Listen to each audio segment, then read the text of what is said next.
Bicara tentang membangun rumah tangga, persis rumah tangga Nabi kan susah. Nabi SAW selalu membangun suasana rumah tangga ini penuh cinta. Konfliknya saja jadi bulir-bulir cinta antara Nabi dengan istrinya. Padahal awalnya kan jadi cinta luar biasa. Kita ini kebalik, cinta aja jadi bulir-bulir konflik. Bedanya tipis. Nabi itu ada konflik dengan istrinya, itu bisa selesai dan bisa menjadi bulir-bulir cinta, jadi simpul-simpul cinta. Tentu kalau kita bicara kemudian ingin sama persis dengan Nabi agak berat, tapi setidaknya apa kita bisa jangkau saja, Pak. Misalkan kita bisa memberikan sesuatu kepada pasangan kita, toh Nabi juga memberikan sesuatu itu kepada pasangan.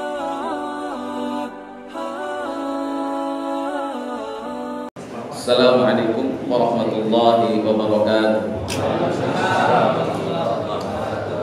Alhamdulillah wassalatu wassalamu ala Rasulillah. Asyhadu an la ilaha illallah wahdahu la syarika lah wa asyhadu anna Muhammadan abduhu wa rasuluh alladzi la nabiyya ba'dah, amma ba'd. Jadi ikhwati iman rahimakumullah, alhamdulillah dengan izin Allah azza wa jalla bisa kembali bermuajahah.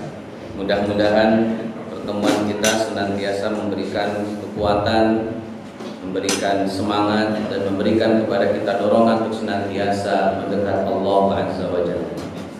Salawat dan salam semoga dilimpah curahkan kepada Nabiullah Muhammad sallallahu alaihi wasallam beserta para keluarga, sahabat, dan segenap umat yang senantiasa itba' kepadanya ila akhiril hayat nanti. Mudah-mudahan termasuk kita di dalamnya.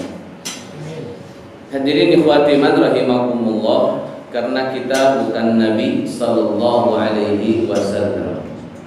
Itu tema besar pada malam hari ini. Tema ini saya ambil dari sebuah ucapan, ini ada ucapan, ya itu kan Nabi. Kita kan bukan Nabi. Ya karena kita bukan Nabi saya bahas saja. Hadirin ikhwati man rahimakumullah, setidaknya kita punya target, Pak. Kalau mengikuti akidah imannya seperti imannya Nabi Muhammad SAW, romah-romahnya sih agak susah. Ngikutin ibadah Nabi SAW kayaknya juga masih susah. Mengikuti akhlak Nabi sallallahu alaihi wasallam, akidah, iman, ibadah, akhlak 100% mirip betul dengan Nabi sallallahu alaihi wasallam, rasa-rasanya agak susah. Ya kalau bisa alhamdulillah, itu lain persoalan. Cuman saya pribadi kayaknya agak susah. 100%. Kenapa kemudian harus 100% ya? Karena uswatun hasanah. Tapi karena kita bukan Nabi, tidak dibimbing langsung oleh Allah Azza wa Jalla, tidak diamanahi oleh Jibril alaihi salam, tidak diajak ngobrol oleh malaikat, tentu pencapaian kita tidak akan 100%. Maka nanti kaidahnya sebagaimana dalam kaidah ushul fikih, mala yudraku kullu la yudraku kullu. Kalau memang tidak bisa 100% untuk mencapai kualitas seperti Nabi, ya jangan sampai kada sama sekali. Nah ucapan karena kita bukan Nabi jangan sampai jadi alasan buat ngeles, Pak. Karena bukan bajai. Jadi usahakan kalimat karena kita bukan Nabi jangan kemudian dijadikan sebagai kalimat untuk ngeles. Kalau memang tidak mampu 100% jangan ditinggalkan 100%, Pak. Apa yang kita bisa jangkau, jangkau. Apa yang kita bisa ittifaq dengan Nabi, ittifaqlah dengan Nabi sallallahu alaihi wasallam. Tapi kalau memang tidak mampu ya fattaqullaha mastata'tum, semampunya. Misal hadirin ikhwati man rahimakumullah, bicara tentang membangun rumah tangga, persis rumah tangga Nabi kan susah. Nabi sallallahu alaihi wasallam selalu membangun suasana rumah tangga ini penuh cinta. Konfliknya saja jadi bulir-bulir cinta antara Nabi dengan istrinya. Padahal awalnya konflik. Jadi cinta luar biasa. Kita ini kebalik, cinta aja jadi bulir-bulir konflik. Bedanya tipis sih. Dikit. Nabi itu ada konflik dengan istrinya, itu bisa selesai dan bisa menjadi belir-belir cinta, jadi simbol-simbol cinta. Tentu kalau kita bicara kemudian ingin sama persis dengan Nabi agak berat ini. Tapi setidaknya apa kita bisa jangkau saja, Pak. Misalkan kita bisa memberikan sesuatu kepada pasangan kita, toh Nabi juga memberikan sesuatu itu kepada pasangannya. Misalkan Ummu Salamah radhiyallahu anha. Beliau pernah ngobrol dengan Nabi, kata Nabi sallallahu alaihi wasallam, "Wahai Ummu Salamah, kemarin saya ngirim hadiah sama Raja Najasyi. Hadiah itu sampai di Raja Najasyi, ternyata Raja Najasyi sudah meninggal. Kemungkinan hadiah-hadiah yang saya berikan kepada beliau akan dikembalikan kepada saya. Kalau hadiah itu balik ke saya, maka saya akan kasih kamu hadiah yang terbanyak dibanding istri-istri saya yang lain." Hadirin ikhwati rahimakumullah, Aisyah dapat 1 porsi, Zainab 1 porsi, kemudian Ummu Habibah 1 porsi, Ummu Salamah sisanya, Pak. Padahal masih banyak. Jadi ini cara Nabi Shallallahu Alaihi Wasallam membangun rumah tangga. Kalau memang tidak bisa seperti Ummu Salamah karena memang isinya cuma 1, Pak. Kalau Nabi kan banyak sih. Kita kan nggak punya. Setidaknya kita tetap memberikan hadiah semampunya kita. Maka memberikan hadiah terhadap istri atau terhadap pasangan itu sunnah Nabi. Susah ngasih berlian, Pak, mahal. Yang ada saja. Karena ternyata bahagia itu sederhana. Nah, hadirin ikhwati rahimakumullah, ketika Nabi Shallallahu Alaihi Wasallam ada di rumah, kata Aisyah radhiyallahu anha waktu ditanya oleh Hisham, setelah Nabi wafat tentunya ditanya oleh Hisham, kata Hisham, "Wahai nenek atau wahai ibu, bagaimanakah keadaan Nabi Shallallahu Alaihi Wasallam ketika ada di rumah?" Hisham atau Urwah ya, mungkin Urwah yang nanya. Kata Urwah, "Bagaimana keadaan Nabi Shallallahu Alaihi Wasallam kalau ada di rumah?" Kata Aisyah, "Ya sama kayak laki-laki yang lain. Kalau istrinya lagi beres-beres, bantuin beres-beres. Kalau ada yang perlu diangkat sama Nabi. Kalau ada yang perlu ditambal sama Nabi. Kalau ada yang perlu dijahit sama Nabi. Adzan berkumandang, semua ditinggal untuk sholat berjamaah." Hadirin ikhwati rahimakumullah, itu Nabi membangun rumah tangga. Jadi ada tetap suasana di mana Nabi tetap memberikan kontribusi untuk urusan-urusan sederhana di rumah. Walaupun timbang nyapu doang, Pak, yang penting kelihatan istri. Ya kan kelihatan. Suami saya rajin kan minimal segitu dulu ya. Ya walaupun cuma 1 teras doang, kan lumayan gitu. Nah, hadirin ikhwati rahimakumullah, ada porsi yang kita bisa lakukan, mungkin tidak 100%, tapi setidaknya ada beberapa persentase yang kita bisa capai, kita berikan itu kepada pasangan kita dalam konteks rumah tangga. Nabi Shallallahu Alaihi Wasallam mendidik putra-putrinya, luar biasa pendidikannya, jadi orang semua. Sampai Nabi Shallallahu Alaihi Wasallam memberikan motivasi, Pak. Jika ada seorang muslim, dia punya anak perempuan 2 saja minimal, kemudian 2 orang ini dididik jadi wanita yang salehah, dinikahkan kepada laki-laki, maka laki-laki ini ridho dengan istri-istrinya yang notabene anak dari orang ini, maka orang tersebut, bapak tersebut, ibu tersebut akan tinggal bersama Nabi tetanggaan di surga. Punya 2 anak perempuan. Ada yang punya anak 2 perempuan? Punya peluang tetanggaan dengan Nabi Sallallahu Alaihi Wasallam. Tinggal jadikan anak kita sebagai wanita solehah, ketika dinikahkan kepada laki-laki, laki-lakinya ridho dengan akhlak, dengan ibadah, dengan keimanan istrinya. Masya Allah. Hadirin ikhwati rahimakumullah, nggak bisa 21 nggak apa-apa begitu. Yang penting ada yang bisa kita jangkau walaupun tidak 100%, Pak. Urusan ibadah, hadirin ikhwati rahimakumullah, kalau rumah tangga anggaplah kita bisa lah saat kita ngejar nih 50%-an mah minimal. Urusan ibadah, Nabi Sallallahu Alaihi Wasallam ketika sholat malam sampai kakinya bengkak-bengkak, minimal kita mata saja lah yang bengkak. Maksudnya karena maksain nggak bangun tidur jadi bengkak. Kalau kaki bengkak susah ngejar seperti kualitas Nabi Sallallahu Alaihi Wasallam, mata bengkak gak jadi masalah. Terantuk-antuk apalagi sholat malam gak jadi masalah. Yang penting ada porsi di mana kita mengikuti Nabi Sallallahu Alaihi Wasallam. Hadirin ikhwati rahimakumullah, Nabi Sallallahu Alaihi Wasallam dalam bermasyarakat dengan sahabat-sahabatnya, Nabi selalu tampil sebagai orang yang humble. sebagai orang yang low profile. Silakan cek dalam literatur hadis Nabi Sallallahu Alaihi Wasallam. Ini gak enak juga nih pakai meja sebetulnya. Nabi Sallallahu Alaihi Wasallam duduk sama rendah, berdiri sama tinggi. Dalam bahasa hadis, bainama nahnu julusun, di antara kami Nabi duduk-duduk. Jadi kalau Nabi duduk dengan para sahabat gak kelihatan mana Nabi. Kenapa? Begitu akrab, tanpa batas, tanpa gap antara Nabi dengan para sahabat. Itu pemimpin, Masya Allah. Jadi ketika Nabi berhubungan dengan masyarakat sekitar, Nabi bermasyarakat, bersosial, Nabi tampil sebagai orang yang humble, low profile. Padahal kalau bicara kualitas, Masya Allah, panglima perang, Nabi, mufti, Nabi, Rasul, Nabi.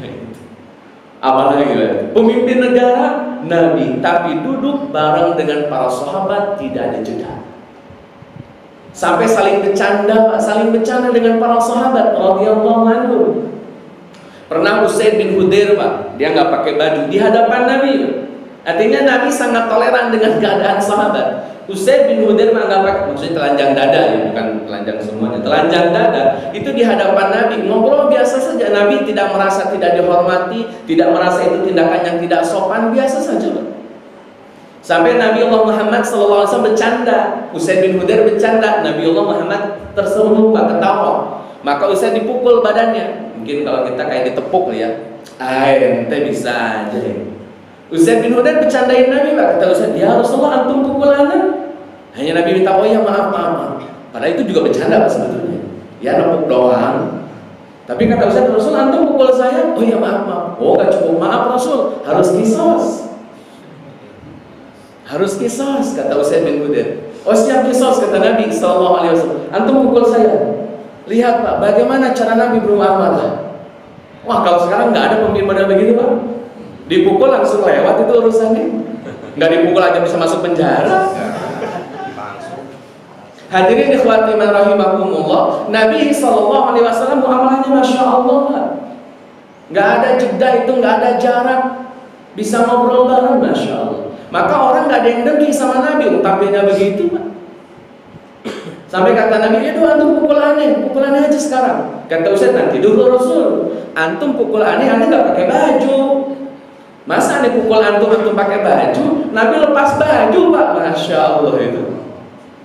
Ini Rasul, Pak, lepas baju Nabi, antum pukul aneh. Usaid bin Hudair malah peluk Nabi, ya Rasulullah, siapa orang yang mau mukul antum? Aneh cuma pengen cium punggung antum. Aneh cuma pengen menyentuhkan kulit aneh sama kulit antum, itu aja. Bercanda, Pak. Sampai mau ngomong-ngomong kisos, berujung cinta seorang sahabat kepada Rasulullah SAW. Itu cerita sahih dibanding cerita Ukasah.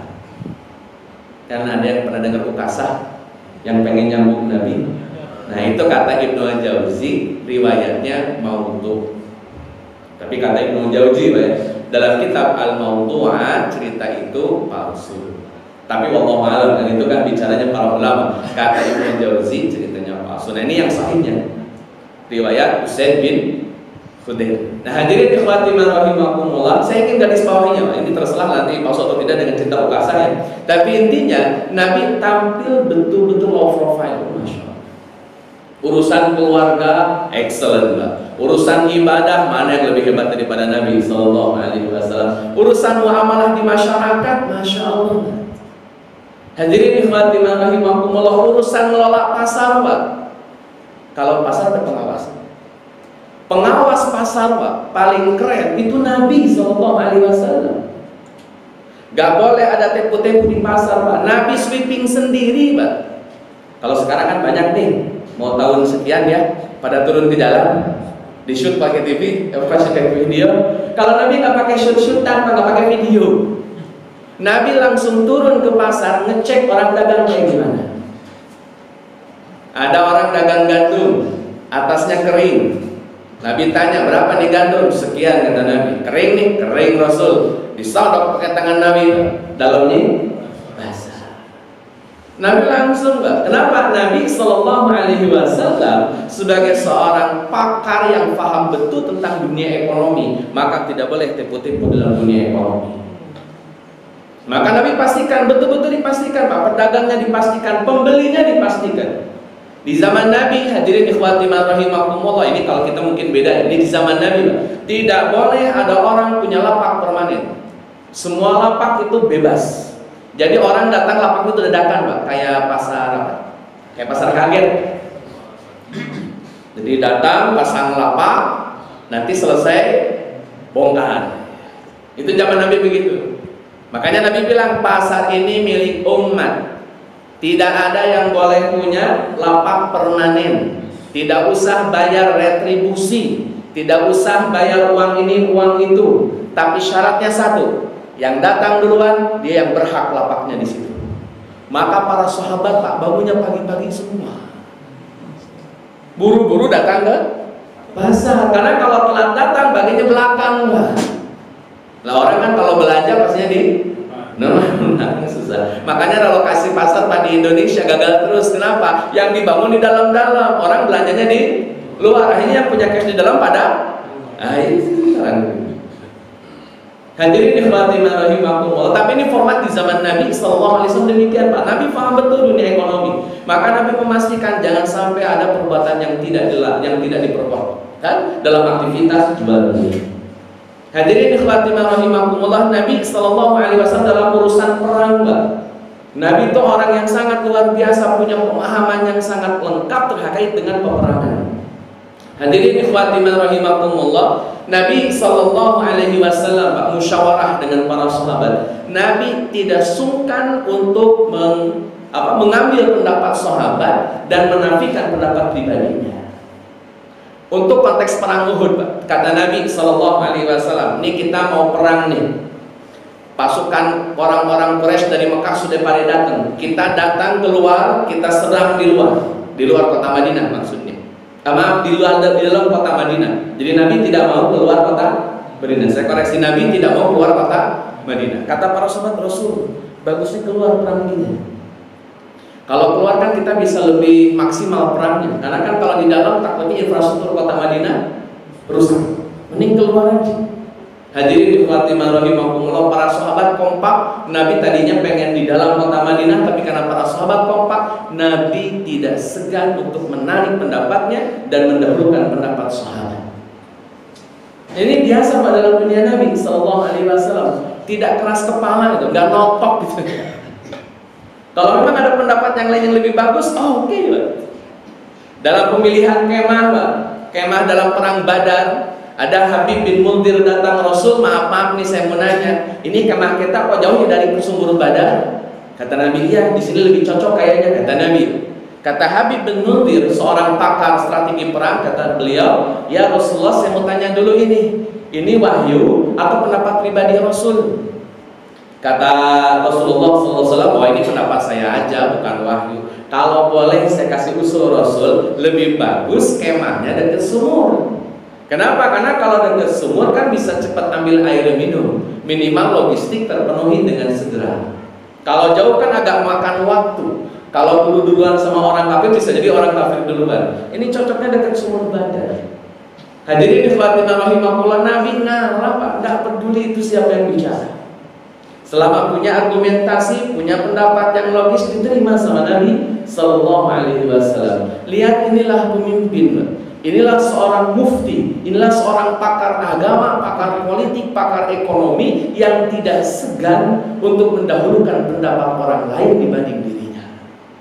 Hadirin ikhwati rahimakumullah, bahkan perlakuan Nabi sama orang munafik, Pak, tolong dicek ini, masya Allah, dan tolong diambil ibrah dari sikap Nabi terhadap orang munafik. Nabi sallallahu alaihi wasallam punya musuh dalam selimut, ya. Namanya Abdullah bin Ubay. Singkat cerita, Pak, lagi perang Bani Mustalik. Perang Bani Mustalik. Peperangan ini lawan Bani Mustalik atau perang Al-Muraisi namanya, karena dekat sumur Al-Muraisi. Hadirin ikhwati rahimakumullah, Nabi berangkat dengan kaum muslimin menghadapi Bani Mustalik. Bani Mustalik diserang oleh Nabi sallallahu alaihi wasallam. Ketika dalam proses selesai peperangan tersebut, kaum muslimin istirahat. Ada orang Ansar, ada orang Muhajirin lagi mau bawa kuda untuk ngasih minum kudanya, Pak. Mereka rebutan ngasih minum kudanya. Jadi kotak minumannya begitu. Terus mereka rebutan, Pak mau ngasih minum. Akhirnya yang namanya rebutan, kadang kesenggol, kadang kesikut gitu lah Pak. Singkat cerita, orang Ansornya ketendang sama orang Muhajirin. Jadi orang Ansornya ketendang sama orang Muhajirin. Maka orang Ansor bilang, wahai orang Ansor, bantu saya. Kata orang Muhajirin, wahai orang Muhajirin, bantu saya. Hadirin ikhwati rahimakumullah, dengar kalimat ini Nabi langsung marah. Kata Nabi, sungguh jelek apa yang kalian panggil wahai kaum muslimin. Kenapa? Apa masalah dengan manggil Ansor dan manggil Muhajirin? Hadirin ikhwati rahimakumullah, orang Ansor panggil orang Ansor, orang Muhajirin panggil orang Muhajirin. Ini namanya fanatisme. Namanya fanatisme. Kata Nabi, kalau mau kalian panggil orang untuk kalian ditolong atau menolong kalian, panggillah wahai kaum muslimin, bantu saya. Jangan panggil kelompoknya. Dan Nabi tidak suka manggil-manggil kelompok begitu. Karena nama yang sudah Allah berikan, sama kumul muslimin. Allah telah ngasih nama kita sebagai muslim, bukan ormasnya, bukan kelompoknya, bukan parpolnya, bukan afiliasi politiknya, muslim. Makanya Nabi SAW gak suka kalau ada orang Ansor panggil orang Ansor, terus minta tolong sama orang Ansor. Kesannya kalau Muhajirin bukan Ansor, atau orang Muhajirin musuhnya Ansor, kan kesannya begitu. Padahal Ansor dan Muhajirin kan orang-orang baik.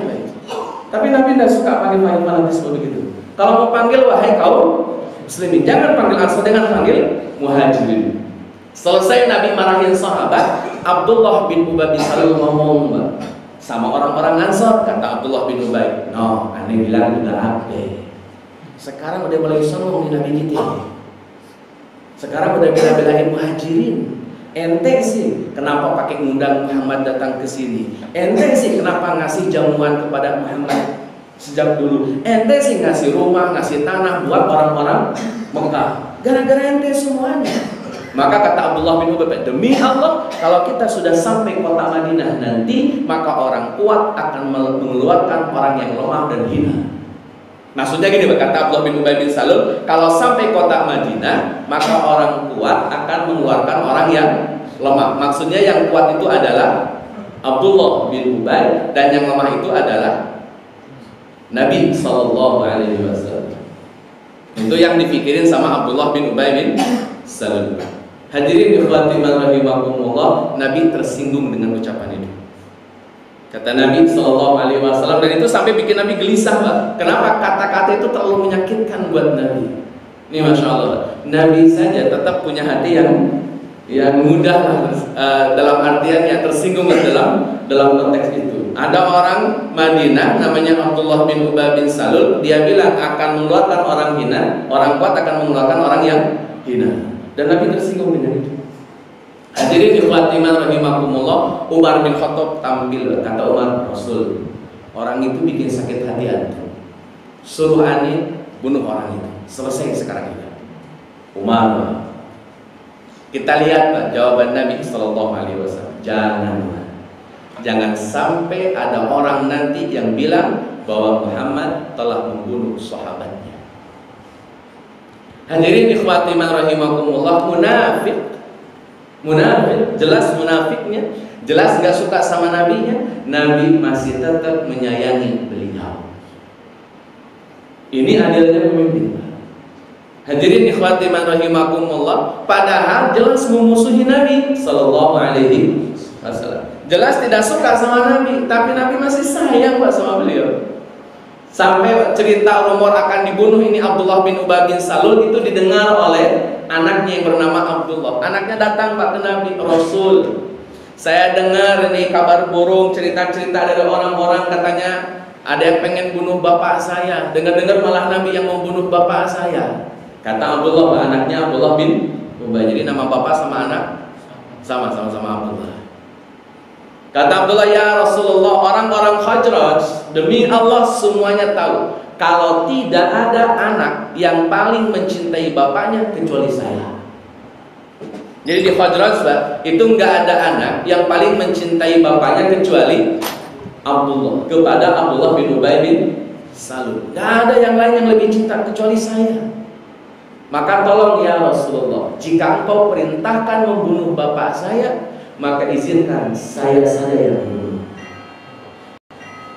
Kenapa harus saya yang bunuh? Abdullah bin Ubay bin Salul beliau bilang, kalau orang lain yang kau suruh ya Rasul untuk membunuh bapak saya, padahal saya sangat mencintai bapak saya menyayangi bapak saya, khawatir ketika saya ketemu orang yang membunuh bapak saya, hati saya nggak bisa sabar. Takutnya saya balas dendam. Takutnya saya malah membunuh orang yang telah membunuh bapak saya. Padahal itu kau perintahkan. Maka tolong ya Rasulullah, jika memang harus bapak saya dibunuh, saya yang disuruh. Jawaban Nabi sallallahu alaihi wasallam, kata Nabi, kita akan bersikap baik padanya. Kita akan bergaul dengan cara yang baik dengannya selama dia bersama kita. Selesai. Kalimatnya segitu doang. Artinya hadirin ikhwati rahimakumullah, Nabi tahu dia munafik, Nabi tahu dia nggak suka sama Nabi sallallahu alaihi wasallam, tapi Nabi masih menyayangi dia. Jadi tolong Bapak Ibu Allah muliakan, jangan sampai kebencian melupakan kebaikan orang. Hadirin ikhwati rahimakumullah, jangan sampai begitu. Bagaimanapun juga orang siapapun itu pasti punya kontribusi. Maka hargai kontribusinya, jangan lupakan kontribusinya. Ini bentar-bentar kayaknya orang nggak punya kontribusi sama sekali. Main sikat di Masya Allah. Hadirin ikhwati rahimakumullah, ini Nabi. Karena kita bukan Nabi, setidaknya kita mengikuti jejak beliau. Tidak usah 100%, 50 nggak jadi masalah, Pak. Susah 50%, Pak, 25%. Hadirin ikhwati rahimakumullah, yang penting setidaknya kita sudah meniatkan diri untuk mengikuti Nabi sallallahu alaihi wasallam. Ini giliran mau ngikutin Nabi, dulunya poligami terus. Kan sunnah Nabi, tak betul Pak, sunnah Nabi itu yang dibahas. Masya Allah. Sampai ngobrol di kopi, ngobrol di rumah, ngobrol di masjid, yang dibahas kapan poligami. Hadirin ikhwati rahimakumullah, giliran membangun rumah tangga kayak Nabi, itu kan Nabi. Giliran poligami, kayaknya ini sunnah Nabi. Bingung aja ini maunya apa sebetulnya? Hadirin ikhwati rahimakumullah, giliran orang bersikap sama kita harus mengikuti Nabi. Harus sopan dong kayak Nabi, harus gini dong kayak Nabi. Giliran kita, itu kan Nabi. Hadirin ikhwati rahimakumullah, kita ini membutuhkan sesuatu yang konkret, Pak. Kita mencintai Nabi sallallahu alaihi wasallam, ikuti jejak langkahnya sebisa mungkin. Apa yang kita bisa jangkau, kita jangkau. Hadirin ikhwati rahimakumullah, misal Pak, katakanlah bapaknya semuanya mau poligami, silakan saja, Pak. Tapi pastikan satu hal, bahwa pernikahan kita selalu melahirkan maslahat. Anda yang memang harus, Pak, silakan, tapi pastikan melahirkan maslahat. Hadirin ikhwati rahimakumullah, ketika perang Bani Musthalib, Pak, yang tadi saya ceritakan, itu Nabi akhirnya menikah dengan Juwairiyah binti Harith namanya. Juwairiyah binti Harith wanita cantik, Pak, cantik sekali. Ketika Juwairiyah binti Harith jadi tawanan perang, jadi budak, oleh Nabi diserahkan kepada Sabit bin Qais. Karena jatahnya Sabit, Pak. Kata Nabi, ini Sabit jatah ente. Namanya Juwairiyah binti Haris, nama aslinya Barrah binti Haris, diserahkan Juwairiyah binti Haris bin Abi Dirar kepada Sabit bin Qais. Sudah sampai di Sabit bin Qais, Juwairiyah tidak setuju, Pak. Dia balik lagi ke Nabi sallallahu alaihi wasallam. Kata Juwairiyah, ya Rasulullah, maaf. Kalau Rasul ngasih saya ke Sabit bin Qais, saya nggak mau. Sabit bin Qais ini anak paman saya sepupuan sama dia. Saya nggak mau kalau bersama dengan Sabit bin Qais. Cari orang lain. Akhirnya kata Nabi sallallahu alaihi wasallam, antum nggak mau sama Sabit bin Qais? Nggak mau Rasul. Mau nggak saya tawarin yang lebih baik daripada itu? Apa itu ya Rasulullah? Antum saya merdekakan, antum nikah dengan saya. Itu waktu Juwairiyah, Pak, datang ke Nabi, Aisyah lihat, wah, romanya nikah. Itu kata Aisyah. Nabi beliau paham betul, wah, romanya cantik model begini nikah. Padahal demi Allah, Pak, bukan karena cantiknya Nabi menikahi Juwairiyah. Tapi kan biasa kalau cemburu kan begitu ya, apa aja disebut. Nah, ini romanya nikah. Feelingnya udah gak enak nih. Hadirin ikhwati rahimakumullah, dinikahi oleh Nabi sallallahu alaihi wasallam. Tapi ada tujuan Pak yang maslahat terhadap dampak dari pernikahan tersebut. Masya Allah ini. Juwariyah itu kan satu kabilah Bani Mustalik Pak. Dia pimpinannya lah, karena bapaknya pimpinannya namanya Haris bin Abi Dirar. Dan Juwariyah ini tokoh bangsawan Bani Mustalik. Dan perempuan, anak-anak sudah dibagi-bagikan oleh Nabi kepada para sahabat. Jadi nggak ada wanita Bani Mustalik yang merdeka. Semuanya sudah dibagikan sebagai hamba sahaya, termasuk Juwariyah binti Haris tadinya. Tapi karena Nabi menikahi beliau, maka Nabi memerdekakan beliau, Pak. Dimerdekakanlah Juwariyah binti Haris dan dinikahi. Otomatis sekarang Juwariyah bukan lagi hamba sahaya, tapi jadi istri Nabi Pak sallallahu alaihi wasallam. Lihat Pak, adab para sahabat. Maka seluruh para sahabat yang punya budak, punya hamba sahaya dari kalangan Bani Mustalik, mereka semua membebaskan hamba sahaya tersebut. Seluruhnya. Bani Mustalik tadinya jadi hamba sahaya, sudah dibagikan oleh Nabi. Nabi menikahi Juwariyah, maka seluruh sahabat membebaskan, memerdekakan seluruh hamba sahaya yang mereka punya dari kalangan Bani Mustalik. Ketika ditanya kenapa, jawaban sahabat, kami tidak ridha jika kami punya hamba sahaya, padahal hamba sahaya itu adalah saudara dari istri Nabi sallallahu alaihi wasallam. Ini adab sahabat ya. Merdeka semuanya Pak. Karena Bani Mustalik diberdekakan oleh para sahabat, mereka berterima kasih Pak atas kemerdekaan mereka, maka berbondong-bondong semuanya masuk Islam Pak. 100 orang Bani Mustalik bersyahadat di hadapan Nabi sallallahu alaihi wasallam. Tadinya perang, jadi masuk Islam. Hadirin ikhwati rahimakumullah, ini pernikahan Nabi tujuan maslahatnya tercapai. Maka kata Aisyah radhiyallahu anha, aku tidak pernah bertemu wanita yang penuh barokah kecuali Juwariyah binti Haris. Gara-gara dia satu kabilah bebas jadi hamba sahaya, satu kabilah masuk Islam. Kita kalau poligami siapa yang masuk Islam? Kira-kira kalau kita tinggal lagi, siapa yang masuk Islam kira-kira? Tapi bukan berarti tidak boleh, Pak. Silakan, cuman pastikan ada nilai kemaslahatan. Makanya dalam Al-Quran ditutup dengan ayat fa in khiftum alla ta'dilu fawahida. Kalau khawatir tidak bisa adil, cukup satu, begitu. Lisan gue ke kanan memang. Begitu. Nah, hadirin ikhwati rahimakumullah. Jadi jangan sampai kemudian ya kita pengen ngikut Nabi dan judulnya di poligami terus baik, Masya Allah. Padahal mengikuti sunnah Nabi masih banyak aspek yang lain yang bisa kita jangkau. Hadirin ikhwati rahimakumullah, misalkan kita mencoba tampil sebagai seorang ayah yang baik, itu sudah sunnah Nabi. Tampil sebagai seorang suami yang baik, itu sudah sunnah Nabi, Masya Allah. Sebagai pedagang yang baik, itu sunnah Nabi, Pak. Sebagai seorang imam yang baik, sunnah Nabi. Pemimpin yang baik, sunnah Nabi. Jamaah rakyat yang baik, sunnah Nabi, Pak. Karena Nabi mengajarkan itu semua. Kalau kita nggak bisa Pak sholat tahajud sampai kaki bengkak, lari ke yang lainnya. Jadi suami yang baik, agak susah saja jadi ayah yang baik, agak susah saja jadi masyarakat yang baik, agak susah saja jadi seorang ahli sedekah, agak susah juga. Masya Allah, maunya. Hadirin ikhwati rahimakumullah, masa semuanya susah aja? Kalau nggak bisa 100%, 50 nggak jadi masalah. Saya selalu mengapresiasi Pak, ketika ada orang ingin mengikuti tata cara Nabi, walaupun belum sempurna betul, tapi sudah alhamdulillah dimulai. Lagi ikhtiar Ustaz, jadi yang begini, Masya Allah. Silahkan saja. Dan kita akan mengambil peranan itu semampu kita. Kenapa? Karena kita bukan Nabi, Pak. Nabi SAW, Pak, itu kalau istighfar itu tidak kurang dari 100. Tidak pernah kurang dari 100. Nabi SAW. Padahal dosanya sudah dimaafkan, jaminan surga sudah didapatkan, istighfarnya masih 100. Kita ini bukan Nabi, Pak. Jaminan surga belum dapat, pengampunan dosa juga sama, belum tentu dapat, masih juga susah istighfar. Hadirin ikhwati rahimakumullah, justru karena kita bukan Nabi, setidaknya kita punya gerakan, punya sikap, punya komitmen untuk bisa mengikuti Nabi Sallallahu Alaihi Wasallam. Apa yang kita bisa jangkau, Pak? Demi Allah, yang kita bisa jangkau saja lah. Kalau nggak bisa kita jangkau, nggak usah lah. Yang kita bisa jangkau, tapi pasti bisa kita jangkau.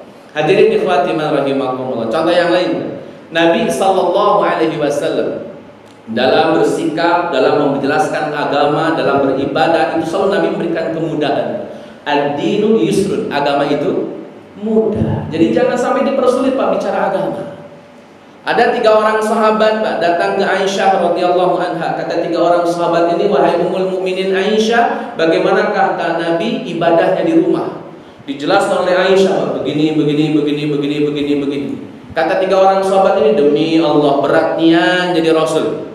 Berat nian jadi Rasul. Kalau begitu kata 3 orang sahabat, mulai besok nih saya tidak akan pernah ketemu siang kecuali saya bakal puasa selamanya, seumur hidup saya. Yang satu lagi ngomong, Pak, kalau gitu mulai besok tiap ketemu malam saya akan begadang, saya isi dengan sholat malam, gak bakalan tidur. Yang ketiga, Pak, nih puasa udah, sholat udah, apalagi nih yang belum. Kata yang ketiga, kalau begitu saya gak bakalan nikah seumur umur, jangan aja udah, daripada keganggu sama istri dalam beribadah. Hadirin ikhwati rahimakumullah, ini omongan kedengaran sama Nabi, Pak. Nabi langsung datang menghampiri yang 3 orang. Bentar, ente ngomong begini-begini tadi ya? Iya Rasul, kita pengen ngikutin Nabi, biar seleting dengan Nabi. Saya akan puasa terus-terusan, sholat malam terus-terusan, gak akan nikah sama sekali. Jawaban Nabi Sallallahu Alaihi Wasallam, kata Nabi, ana asqa wa akhsha minkum. Saya ini orang yang paling bertakwa dibanding kalian. Saya ini adalah orang yang paling takut kepada Allah dibanding kalian. Ini untuk menegaskan bahwa lettingan Nabi ini sudah jauh dari semuanya. Ente ngomong begitu, ini udah tinggi nih level nih. Dengar nih aneh aja gimana nih, kata Nabi Sallallahu Alaihi Wasallam. Aneh arqudu wa usalli. Saya tidur, saya sholat. Jadi Nabi memberikan kemudahan, Mbak. Kalau memang bisa tidur, tidur. Kalau misalkan bisa sholat, fadhal sholat. Kalau bisa sholat sambil tidur, susah. Susah. Kalau tidur sambil sholat, bisa ya? Bisa ya? Orang sambil sholat bisa, sambil tidur bisa sholat. Nah hadirin ikhwati rahimakumullah, kita ambil waktu, Pak, dan itu tidak harus banyak-banyak, yang penting sholat. Kata Nabi, saya juga puasa, wa uftiru, saya juga buka puasa, saya juga nikah. Ini jangan sampai berlebihan dalam masalah ibadah, Pak. Maka Nabi memberikan pemahaman kepada sahabat bagaimana cara beribadah yang benar, tidak usah berlebihan, proporsional, Pak. Itu bahasa proporsional. Dan bicara ibadah itu akan kembali kepada kita, Pak. Fashionnya di mana? Fashionnya di mana? Contoh, Pak, yang paling banyak hafalan hadisnya siapa? Sahabat Abu Hurairah. Pernah nggak dengar hadis dari Khalid bin Walid? Ya minimal nggak sebanyak Abu Hurairah. Kalau ada pun hadis dari Khalid bin Walid. Maksudnya gini, Pak, urusan ngapal hadis Abu Hurairah jagonya. Khalid bin Walid jangan dipaksa ngapalin hadis, Pak. Karena mungkin bukan fashionnya. Kalau Khalid suruhnya ngapain, Pak? Perang. Kalau perang jagonya, Pak, suruh bawa pedang selesai.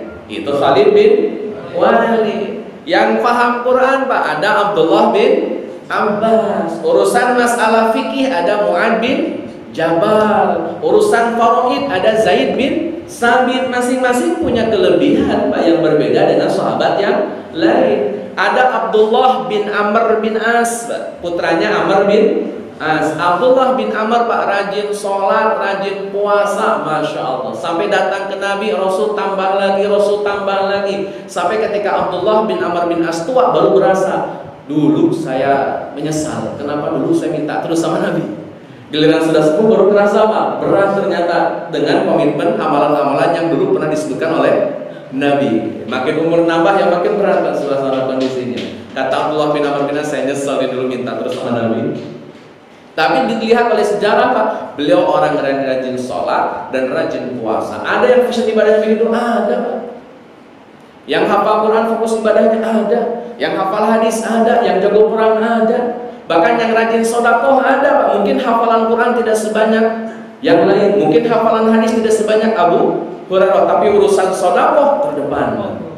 Ada Sa'ad bin Abi Waqqas, ada Abdurrahman bin Auf, ada Thalhah bin Ubaidillah, ada Utsman bin Affan. Mungkin hafalan hadisnya tidak sebanyak Abu Hurairah, mungkin sholatnya tidak sebagus Abdullah bin Amr bin As, mungkin tidak sekualitas Abdullah bin Amr bin As, tapi mereka punya fashion dalam melakukan ibadahnya. Apa yang paling mudah dijangkau? Jangkau, Pak. Kalau kata orang Sunda nih, Pak, saya nggak tahu Indonesia apa nih. Jangan suka ulah ngarau kusiku. Sundanya apa? Indonesianya apa? Ngarau kusiku, Pak. Ini sikut, Pak. Ini sesuatu dipakai sikut gitu. Maksudnya gini, jangan suka pengen banyak tapi nggak kejangkau, Pak. Proporsional saja. Hadirin ikhwati rahimakumullah, supaya apa? Kita nggak capek ngikutin sunnah Nabi sallallahu alaihi wasallam. Baru bisa di zikirnya saja zikir, Pak. Baru bisa di sholatnya sholat, baru bisa di puasa ya puasa, bisa di sedekah ya sedekah, Pak. Hadirin ikhwati rahimakumullah, walaupun kalau dibanding-bandingkan kualitas kita tidak mungkin sama dengan kualitas para sahabat. Dan ini harus kita terima, Pak. Saya tegaskan nih, ibadah sehebat apapun kita tidak mungkin seleting dengan kualitas ibadahnya para sahabat. Itu faktanya. Kata Nabi sallallahu alaihi wasallam, ada orang, Pak, hari ini infak segede gunung Uhud, emas segede gunung Uhud. Kata Nabi, dibanding amalnya sahabat itu tidak lebih daripada 1 mud infaknya sahabat. 1 mud, Pak. 1 mud. Ini 1 mud. Ini setengah mud. Bahkan kata Nabi, jangan 1 mud, setengah mud aja udah kagak dapet, Pak. Kita infak segede gunung Uhud. Gunung Uhud itu bahkan ada bukit yang bisa kita naikin ya. Kalau kita ke Uhud tuh ada bukit yang kita bisa naik. Nah, itu namanya bukit rumah, bukan bukit Uhud. Uhud itu yang tingginya, Pak. Yang sononya lagi, nah itu namanya pegunungan. Uhud itu panjangnya berkilometer, Pak. Kalau yang kita naikin namanya bukit rumah. Itu tempat para pemanah stay tune di situ, Pak. Tapi gunung Uhud itu yang gedenya. Nah, kita infak segede gunung Uhud. Itu tidak lebih daripada setengah mudnya para sahabat. Itu hadis Nabi sallallahu alaihi wasallam. Walaupun kita gak nyampe di situ, jadi boro-boro dengan nabinya, dengan sahabat saja sudah kalah saing kita. Tapi sekali lagi, hadirin ikhwati rahimakumullah, kelebihan umat akhir zaman ini, kelebihan umat akhir zaman, karena kita jauh dari Nabi sallallahu alaihi wasallam. Kita juga tidak ketemu dengan para sahabat Nabi radhiyallahu anhum, justru itu kelebihannya. Kalau ada orang ngikutin sunnah Nabi, gak pernah ketemu Nabi, gak pernah muwajah dengan Nabi, itu pahalanya dikalikan beberapa kali lipat. Kenapa? Orang kalau ketemu Nabi, bahasa kasarnya, orang ketemu Nabi ada nilai wajarnya. Tapi kalau orang belum pernah ketemu Nabi tapi punya iman, punya komitmen mengikuti sunnah Nabi, dahsyat. Sekali lagi, semampunya dan sesuaikan dengan fashionnya. Yang penting agama itu dinikmati dengan enjoy, dengan enjoy. Hadirin ikhwati rahimakumullah, maka jangan khawatir dengan para pemuka agama. Pemuka agama Islam itu tidak pernah bikin horor, Pak. Enjoy maksudnya. Jangan salah paham. Mungkin ada diksi, ada kalimat yang perlu dikonfirmasi. Konfirmasi saja dulu. Jangan sampai mikir ribut pada umat ini. Nggak tahu dibuat siapa peseninnya. Pokoknya gitu lah. Nah, hadirin ikhwati rahimakumullah, jangan khawatir dengan para pemuka agama. Sampai pada akhirnya, Bapak Ibu Allah muliakan, setiap kita, Pak, sampai kata Nabi diberikan gradasi, Pak, diberikan tahapan dari yang paling ideal sampai yang paling tidak ideal. Itu bicara ibadah, Pak, atau apapun bentuknya. Nabi sudah memberikan arahan, mau yang sangat ideal atau yang kurang ideal. Ini Masya Allah. Kata Nabi sallallahu alaihi wasallam dalam konteks ilmu, Pak, kata Nabi, kun aliman. Jadilah orang-orang yang berilmu. Itu idealnya. Jika kamu tidak mampu, fa illam yastati, maka jadilah fakun muta'alliman. Jadilah orang yang pembelajar. Gak mampu nih jadi alim, jadi pembelajar, minimal belajar. Ini belajar dari dulu nggak alim-alim, bodo amat, yang penting belajar. Gak pernah jadi ulama nih gara-gara sering ngaji, tetap belajar. Karena kita belajar bukan mau jadi predikat ulama, kita belajar untuk memperbaiki diri. Hadirin ikhwati rahimakumullah, kalau belajar juga nggak sanggup, nggak bisa, mustami'an, jadi pendengar. Belajar kagak, nggak mudeng, pokoknya Ustaz ngomong apaan, cuman saya mau dengerin aja udah. Bisa senyum, saya senyum. Bisa teriak, saya teriak. Hadirin ikhwati rahimakumullah, saya bingung mau ngapain, saya kagak ngerti. Misalnya mustami saja, dengerin aja, mau denger aja. Walaupun mungkin nggak mudeng, nggak paham, nggak masuk, nggak connect, yang penting denger, Pak. Itu kata Nabi. Kalau emang nggak bisa jadi mutaliman, mustami'an deh. Atau yang keempat, Pak, kalau nggak bisa jadi alim, tidak bisa jadi pembelajar, tidak bisa jadi pendengar, muhibban, pecinta saja. Bang ngaji apa bang? Ogah, nggak mau nih. Tapi suka nggak bang ngaji? Suka ngaji mah. Nggak apa-apa daripada ngaji, sono bagus itu. Cuma nggak usah ngajak aneh. Ini nggak mau. Tapi dia suka, Pak. Dia suka kalau orang pada ngaji. Dia suka kalau orang pada berangkat ke masjid, ke musola. Tapi dianya memang kagak mau. Itulah yang musola. Minimal muhibban, doyan, suka aja, Pak. Gak usah doyan, suka loh. Kata Nabi, Pak, fala takun khamisan, jangan jadi yang kelima. Fatuhlika bih, maka kamu akan binasa. Boro-boro jadi alim, Pak. Jadi muta'alim saja kagak. Jadi pembelajar ini dia kagak mau. Boro-boro jadi pembelajar, Pak. Jadi pendengar aja nggak mau. Boro-boro jadi pendengar, Pak. Suka aja kagak suka. Maka yang kelimanya berarti nggak suka sama sekali. Fatuhlika, dia binasa gara-gara itu. Itu tahapannya. Dalam ibadah juga sama. Nggak bisa ideal, apa yang minimal kita bisa lakukan. Dalam akhlak ada ideal, ada yang batas minimal yang kita bisa lakukan. Dalam akidah juga sama, yang minimal yang kita bisa lakukan. Pada akhirnya, Pak, kita tidak akan disia-siakan. Sedikit apapun amal kita tetap akan dinilai oleh Allah Azza wa Jalla dan akan dibalas oleh Allah Azza wa Jalla. Jika itu kebaikan akan dilipat gandakan, dan jika itu keburukan tetap tidak akan dilipat gandakan. Satu kesalahan, satu saja dosa. Allah a'lam. Sudah begini. Silakan azan. Nanti izin ada penutup.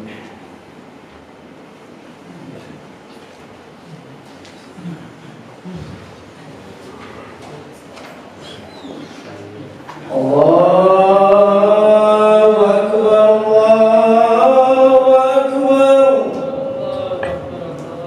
Allahu Akbar,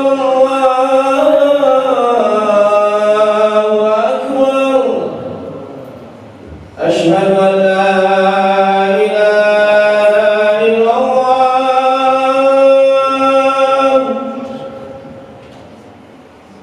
Asyhadu an la ilaha illallah.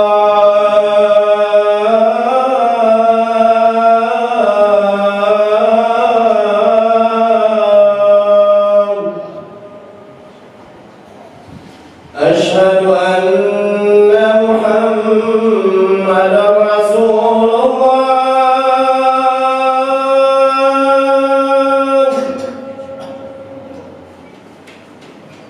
Asyhadu anna Muhammadar Rasulullah.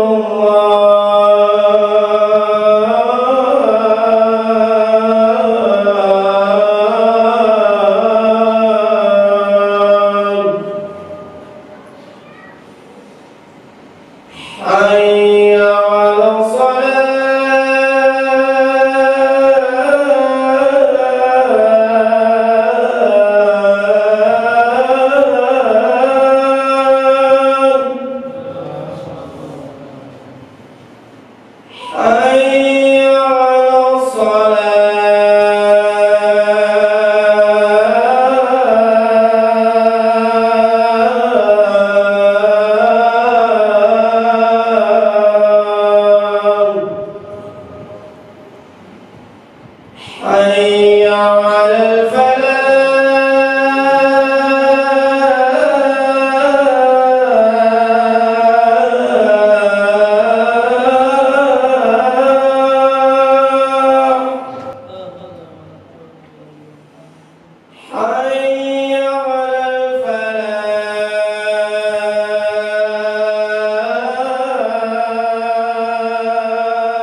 Allahu Akbar, Allahu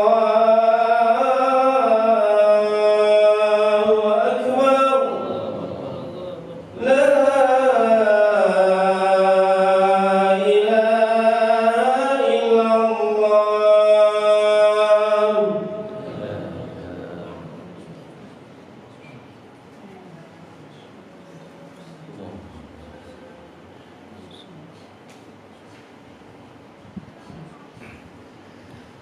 Baik, hadirin ikhwat iman rahimahumullah. Ada hadis Nabi sallallahu alaihi wasallam dari Jabir bin Abdullah, anna rajulan sa'ala Rasulullah sallallahu alaihi wasallam. Ada seorang laki-laki nanya ke Nabi. Kata laki-laki ini, "Awa'aita idza shallaitus shalawatil maktubat?" Wahai Rasulullah, bagaimana menurutmu jika aku cuman sholat 5 waktu? Wa sumtu Ramadan, saya cuman puasa Ramadan.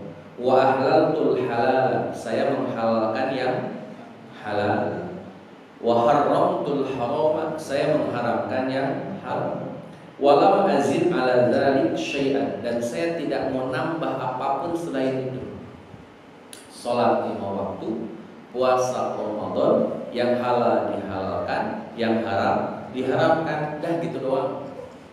Kata sahabat ini, "A'adkhulul jannah?" Kira-kira saya masuk surga kagak Rasul? Kata Nabi sallallahu alaihi wasallam, "Nah, ya, ente masuk surga." Hadirin ikhwati man rahimakumullah, kata sahabat ini, "Wallahi, demi Allah, la azidu ala dzalik syai'an." Saya tidak akan menambahkan yang lain selain 3 itu saja. Hadirin ikhwati man rahimakumullah, agama itu mudah. Ini jangan dibikin yang kita bisa jangkau, yang kita bisa raih. Tentunya kalau kita ingin mendapatkan yang lebih wah, lebih hebat, lebih bagus pasti lagi. Kalau kita memang punya target ingin mendapatkan yang lebih bagus, silahkan. Ustaz, saya kalau sholat 5 waktu insya Allah masuk surga, insya Allah masuk surga. Tapi saya pengen makom saya naik level terus, Ustaz. Nah ya, sholat tahajud. Karena asa ayya ma'asa buka maqamam. Silahkan. Ustaz, saya ini kan punya kekurangan, punya dosa, punya kesalahan. Dalam hadis Nabi sallallahu alaihi wasallam ada salat awwabin namanya, salat bagi para pendosa. Itu waktunya adalah di waktu duha. Makanya disebut dengan salat duha itu salat awwabin. Nah, saya pengen menambahkan nih salat saya jadi salat awwabin dengan salat duha supaya dosa-dosa saya dimaafkan. Makanya kenapa kau salat duha dihubung-hubungkan dengan rezeki, Pak? Karena salat duha adalah salat bagi para pendosa. Dia minta maaf, minta ampunan kepada Allah Azza wa Jalla atas dosa-dosanya, dan hilangnya dosa memudahkan rezeki. Rumusnya gitu, hilangnya dosa memudahkan rezeki. Bisa jadi rezeki kita seret gara-gara kita banyak misal. Hadirin ikhwati rahimakumullah, bisa jadi masyarakat Indonesia, Pak, sebetulnya kaya raya negaranya, tapi rakyatnya mungkin ada yang salah di situ. Hadirin ikhwati rahimakumullah, maka ini jadi kaidah, jangan sampai kita hanya karena kita bukan Nabi malah kita menjadi alasan untuk tidak mengikuti sunnah Nabi Sallallahu Alaihi Wasallam. Itu jadi alasan untuk kita untuk mangkir dari kewajiban, mangkir dari keharusan. Justru karena kita bukan Nabi, maka terus pepet Nabi Sallallahu Alaihi Wasallam sampai kita bisa mencerminkan kepribadian Nabi Muhammad Sallallahu Alaihi Wasallam. Tidak bisa 100%, tidak harus 100%. Yang bisa kita jangkaulah. Yang kita bisa ambillah. Yang kita bisa lakukanlah semampunya, sebisanya. Dan hadirin ikhwati man rahimakumullah, kita tutup dengan pesan Nabi sallallahu alaihi wasallam. Nabiullah Muhammad sallallahu alaihi wasallam setiap ketemu dengan sahabat siapapun dan manapun itu selalu memberikan sebuah motivasi bahwa surga Allah Azza wa Jalla pasti adanya. Maka siapapun yang bertanya tentang surga, maka Nabi akan jawab dengan surga. Ada seorang sahabat kakinya pincang, "Rasul, kalau saya jihad fisabilillah, apakah saya akan masuk surga nanti? Dan kalau saya di surga nanti, apakah kaki saya akan normal, tidak pincang lagi?" Jawaban Nabi, "Iya." Dakhala terang. Ada sahabat datang, "Ya Rasulullah, saya cuma sholat 5 waktu, saya cuma puasa Ramadan, saya cuma taat sama suami, itu saja. Apakah gara-gara itu nih para ibu ya? Sholat 5 waktu, puasa Ramadan, dan taat sama suami, itu saja amal saya. Masuk surga gak kira-kira?" Masuk surga. Ada nenek-nenek, hadirin ikhwati man rahimakumullah, suka bersihin masjid. Sampai nanya ke Rasul, kira-kira saya bakal masuk surga kagak? Tukang bersihin masjid, merebot lah gitu. Datang ke Nabi, saya bakal masuk surga kagak? Nenek-nenek. Kata Nabi, tuh maaf nih, di surga nggak ada nenek-nenek. Nangis nenek-nenek. Aduh, udah capek-capek bersihin masjid, nggak masuk surga ini. Kata Nabi, maksudnya bukan nenek gak bakalan masuk surga. Saya bilang nggak ada nenek-nenek di surga. Bukan berarti nenek gak bakal masuk surga. Nenek bakal masuk surga, cuman nenek bakal berubah tampilannya menjadi wanita belia, wanita muda, casingnya ganti. Jadi wajah-wajah yang sepuh sekarang Pak, terus kemudian meninggal dunia, nanti nggak ada wajah-wajah ini lagi. Diganti dengan fisik yang baru, yang lebih keren ketimbang bidadara surga. Kalau bidadari kan cewek, bidadari surga lebih keren Pak daripada itu. Sekarang orang ganteng mana itu lebih ganteng daripada itu Pak. Bidadari aja kalah gitu saya.